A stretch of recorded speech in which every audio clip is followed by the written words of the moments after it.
আমি বসে বসে ভাবতেছিলাম নবী করিম সাল্লাল্লাহু আলাইহি ওয়াসাল্লাম কোরআনের দাওয়াত দিতে গিয়ে, ইসলামের দাওয়াত দিতে গিয়ে তায়েফের ময়দানে পাথর দিয়ে সংবর্ধিত হয়েছে।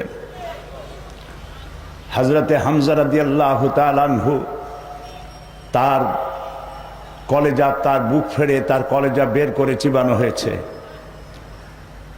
সাহাবায়ে কেরাম, আম্বিয়া আলাইহিমুস সালাম এ কোরআনের দাওয়াত দিতে গিয়ে কাউকে করাত দিয়ে চেরা হয়েছে, কাউকে হত্যা করা হয়েছে।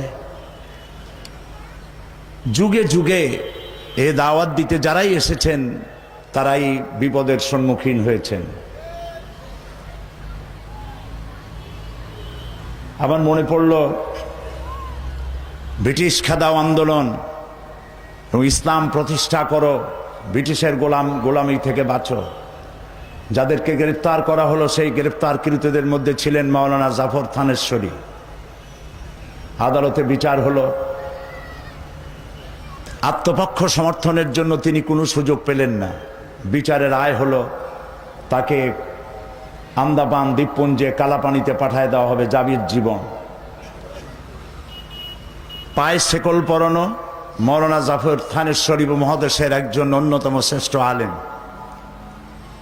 ডাকাতদের পায়ে যে বেড়ি লাগায় সেই বেড়ি পরানো, গলায় শিকল লাগানো, হাতে হ্যান্ডকাফ পরা, শিকল দিয়ে বেঁধে গরু যেমন টেনে নিয়ে যায় গলায় শিকল লাগায় টেনে নিয়ে যাওয়া হচ্ছে। রাস্তার দুই ধারে দাঁড়িয়েছে অসংখ্য মানুষ। সম্বর্ধনার কি বিচিত্র দৃশ্য! কেউ সাহস করে কাঁদতেও পারছে না, অশ্রু সজল নেত্রে দুদিকে মানুষ দাঁড়ানো। তিনি হাঁটতেছেন বীর বিক্রমে, হেঁটে যাচ্ছেন সামনের দিকে। হঠাৎ নজর পড়ল যারা দাঁড়িয়ে আছে তাদের মধ্যে বোরখা পরিহিত এক মহিলা, পাশে ৩-৪টা বাচ্চা। বাচ্চাগুলি দেখে তিনি বুঝলেন এ তো আমারই বাচ্চা, এবং বুঝতে পারলেন কালো বোরখা পরিহিতা মহিলা তারই স্ত্রী। কাছে গিয়ে থমকে দাঁড়ালেন। স্ত্রী জিজ্ঞেস করলেন, আপনার তো যাবজ্জীবন হয়েছে, আমাকে কি বলে যান?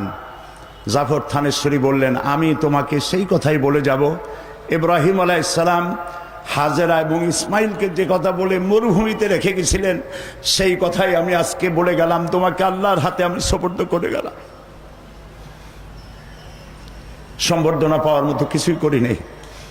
আমি শুধু এতটুকু মনে করি যে কিয়ামতের দিন আল্লাহ তাআলা যদি বলেন তোকে মাফ করে দিলাম, এটাই সব থেকে বড় পাওনা হবে। এর থেকে বড় পাওনা কিছুই আশা করি না।